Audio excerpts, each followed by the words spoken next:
Kindly subscribe to our YouTube channel, see how to. Click on the subscribe button below and also click on the bell beside this. This will notify you once we drop a new video. Thank you.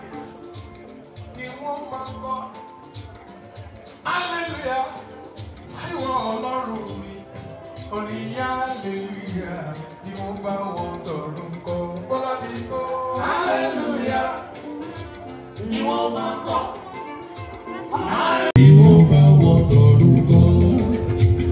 Ojú ọ̀run kún dẹ́dẹ́, àwọn sọ́mọ nípele nípele, ẹ̀rù ló fi kọ́ ẹ́, olóńgbò àjà.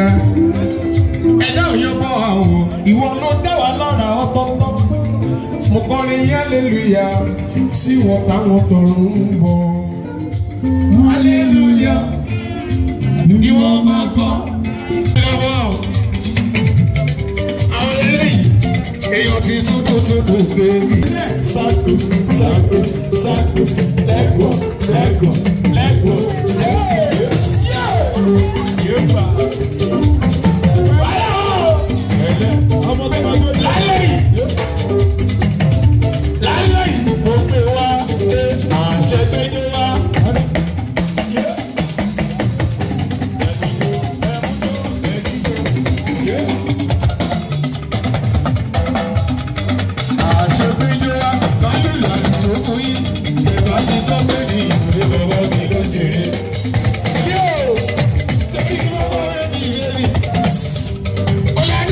Thank you so much for watching. You want to see more? Click below and subscribe because we drop video every day.